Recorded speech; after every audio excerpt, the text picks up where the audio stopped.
You know, that Tank is older. He had the lessons, getting his lessons of what he got to do, take us the rest of the way.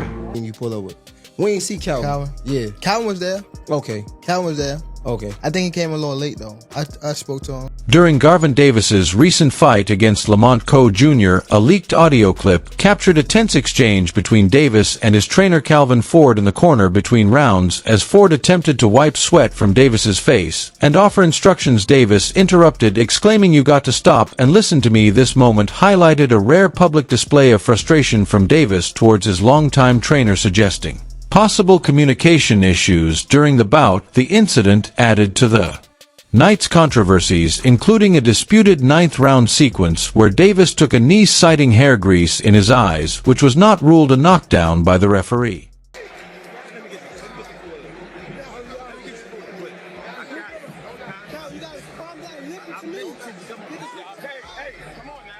See, following Tank Davis's recent bout, a notable incident occurred between him and his longtime trainer Calvin Ford. As the fight concluded, Ford approached Davis, seemingly attempting to embrace him in a congratulatory hug. However, Davis appeared to sidestep this gesture, moving past Forward to engage with other individuals ringside. This public display of distancing has fueled speculation about potential tensions within the Davis-Ford partnership. The duo relationship has faced challenges in recent times. Approximately 3 months ago, reports emerged suggesting a professional split between Davis and Ford. In an interview, Ford addressed the situation, stating, "People often fail to comprehend my suffering, my convictions, and my emotions regarding various matters. However, I possess that understanding." Concurrently, Davis offered his perspective on the separation, emphasizing a desire for personal growth and new directions in his career. He remarked, "The less people you chill with, the less problems you deal with."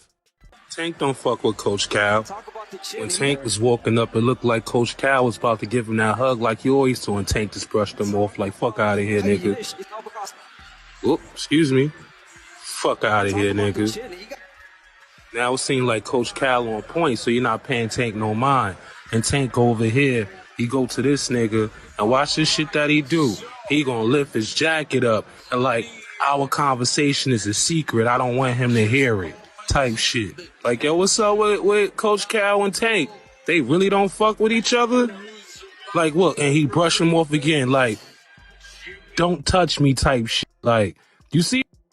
In the fight against Lamont Roach, Calvin Ford, Tank Davis's trainer, pointed out that Tank didn't take his game to the next level as expected. One of the key issues was that Tank didn't capitalize on opportunities to dominate, and instead allowed the fight to remain competitive. Ford mentioned that Tank historically enjoys inflicting punishment rather than just securing knockouts, but in this fight, he didn't assert himself as much as he could have.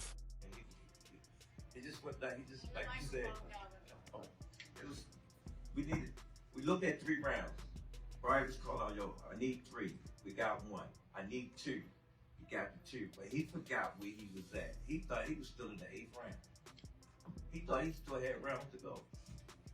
Thought he still had rounds to go. He thought he was in the 8th round. He was good. We just couldn't figure out why he wouldn't pick it up.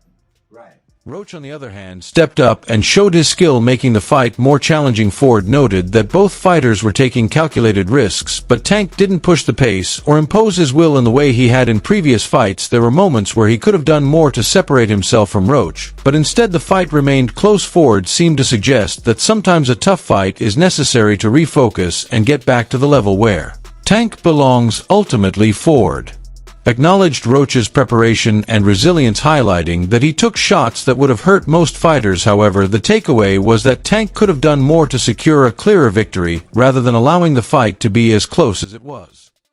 Just for a little bit, and we'll fix that. But nevertheless, I think that made that fight a draw. This question is for Coach Calvin Ford. This is Matt from Brunch Boxing. Now, we know that Tank has talked in the past about retiring, leaving the game of boxing. As someone that's had Tank since basically he was a pup, and you praised him as a boxer and a man, what would you like to see Tank do after tonight? I like to see Tank to do what he wanted to do.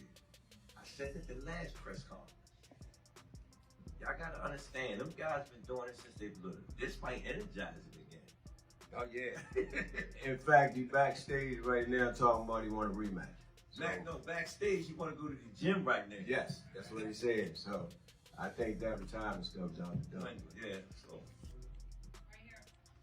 Chris Murray, Philadelphia Sunday's son. I gotta ask this question in the sense that you said, Calvin Ford and for Coach Murray as well. You said before the fight that you wanted to see him take his game to another level. What didn't he do in this fight that you felt he could have done and whatnot, and pretty much opened the fight up to being a draw? Well, like I said again, they've been knowing each other since they were in Roach. He stepped up for the card. He stepped up. You know what I'm saying? And again, Tank history. I always sit there and tell you, I don't like knockouts, like punishment. You know what I'm saying? And then sometimes things gotta happen to make you get back to where you belong at. You know what I'm saying? And that was a good, skillful ass fight. Skillful. Both of them would take certain chances. Some of them take chances. You know what I'm saying? We seen. It was like we was on a boat, but it was just like this, you know. But like we thought he could have did more. Thought he could have did more, and hack off to Lamont Roach. You know what I mean? He was prepared.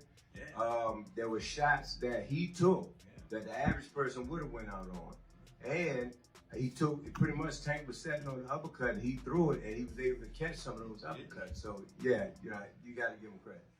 The relationship between Tank Davis and his longtime trainer Calvin Ford has recently been a topic of intense discussion among boxing enthusiasts. A notable incident fueling the speculation occurred during a recent fight where Davis appeared to sidestep Ford's attempt at a post-fight embrace, choosing instead to engage with others ringside. This gesture did not go unnoticed, prompting fans and analysts to question the current state of their partnership's social media platforms buzzed with reactions to this incident. One Twitter user, Nathan Earl, highlighted a significant change in their professional dynamic, stating, "He made Calvin Ford's second trainer, and during the fight, he told him stop telling him what to do. I knew it was going to be a bad night after that. Tank without Calvin equals not champion. Every time Tank has won a fight, it's been right after Calvin gave him instructions, trying to be bigger than the program never works." This tweet underscores concerns that Davis's decision to demote Ford might adversely affect his performance in the ring. The duo's bond has been instrumental in Davis's ascent in the boxing world. Ford has been more than just a trainer. He served as a mentor and guiding figure throughout Davis's career. Any perceived rift between them could have profound implications, not just for their personal relationship, but also for Davis's future performances. During Tank Davis's recent bout against Lamont Roach Jr., a notable incident occurred between Davis and his longtime trainer Calvin Ford. In the midst of the fight, as Ford attempted to provide guidance, Davis interrupted, asserting, "You got to stop and listen to me." This exchange was captured on audio and quickly circulated, sparking discussions about potential discord within the Davis-Ford partnership. Observers and fans expressed concern over Davis's demeanor. Marcos Ville tweeted, "Tank telling Calvin, listen to me, it shows disrespect." Such reactions highlight the perceived attention and raise questions about the dynamics between the fighter and his trainer. The incident has led to widespread criticism, with many emphasizing the importance of. I didn't want to ask you that question on camera. What? I'm talking about family at this point. Because you pulled up with just somebody else. You didn't even pull up with your team you pulled up with. We ain't see Calvin. Yeah. Calvin was there. Okay. Calvin was there. Okay. I think he came a little late, though. I spoke to him. Y'all good? Yeah. All right, because I just seen Calvin, too. But that's another thing. Calvin is someone that he's like, when I ain't had no pops, Calvin was the person that you feel me, stepped in them shoes. So no matter if he's not my coach, anything like that, he's always gonna be in my life. And that's why I said I would have asked that question off camera, because I already know. Yeah, so I ain't, but you already cleared it. Yeah.